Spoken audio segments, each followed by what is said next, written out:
আসসালামু আলাইকুম ওয়া রাহমাতুল্লাহি ওয়া বারাকাতুহু। আলহামদুলিল্লাহ, আজকে আমরা খুবই গুরুত্বপূর্ণ একটি দোয়ার কথা বলবো। গুনাহ মাফের দোয়া, শ্রেষ্ঠ দোয়া। নবীজি সাল্লাল্লাহু আলাইহি ওয়াসাল্লাম ইরশাদ করেছেন, এই দোয়াটি যারা নিয়মিত করবে তাদের গুনাহ আল্লাহ পাক ক্ষমা করে নিষ্পাপ বানিয়ে দিবেন। সুবহানাল্লাহ। নবীজি সাল্লাল্লাহু আলাইহি ওয়াসাল্লাম ইরশাদ করেছেন, কেউ যদি আস্তাগফিরুল্লাহর সাথে লেগে থাকে, আস্তাগফিরুল্লাহ আস্তাগফিরুল্লাহ রাব্বি মিন কুল্লি যামবি ওয়া আতুবু ইলাইহি লা হাওলা ওয়ালা কুওয়াতা ইল্লা বিল্লাহিল আলিয়্যুল আযীম।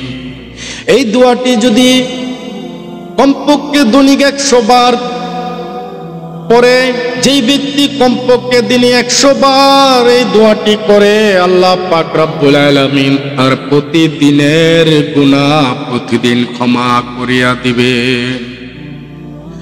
আর যখন আমার আপনার গুনাহ যখন আল্লাহ পাক ক্ষমা করিয়া দিবেন, আল্লাহ পাক পছন্দ করবেন, আল্লাহ পাক ভালোবাসবেন, আমার আপনার উপরে দয়া করবেন, আমার আপনার কোনো কিছুর অভাব হবে না, আমার আপনার কোনো কিছুর অভাব হবে না, আমার আপনার সমস্যা হবে না, আল্লাহ পাক সমস্যা দিবেন না। রব্বুল আলামিন মেহেরবানি করে যেন আমাদের এই আমলটি করার তৌফিক দান করেন। নবীজি সাল্লাল্লাহু আলাইহি ওয়াসাল্লাম ইরশাদ করেছে, আমরা এই আস্তাগফিরুল্লাহ পুরাটা অনেকে নাও পারতে পারে, যদি না পারে আস্তাগফিরুল্লাহ আস্তাগফিরুল্লাহ আস্তাগফিরুল্লাহ এরকম করে করব। কারণ আল্লাহ পাকের কাছে আমরা দোয়া, আল্লাহর কাছে আমরা ক্ষমা পাত্রী, আল্লাহর কাছে আমরা সব সময় দোয়া করব, আল্লাহ আমাকে ক্ষমা করে দাও, আল্লাহ আমাকে মাফ করে দাও, আমি গুনাহ করেছি আল্লাহ। আল্লাহর কাছে লজ্জিত হয়ে দোয়া করবা, আল্লাহর কাছে আমরা অনুনয় বিনয় করে দোয়া করব।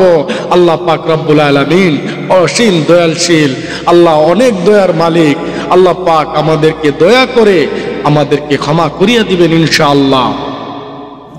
নবীজি সাল্লাল্লাহু আলাইহি ওয়াসাল্লামের উপর দরুদ পাঠ করব ইনশাআল্লাহ।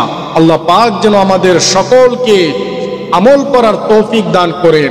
এই ভিডিওটা শেয়ার করে দিবেন ইনশাআল্লাহ, আরো হাজার হাজার লোকজন যেন শুনতে পারে, আমলগুলো যেন শিখতে পারে, আমলগুলো যেন করতে পারে। আল্লাহ পাক যেন সেই তৌফিক দান করেন। আমিন।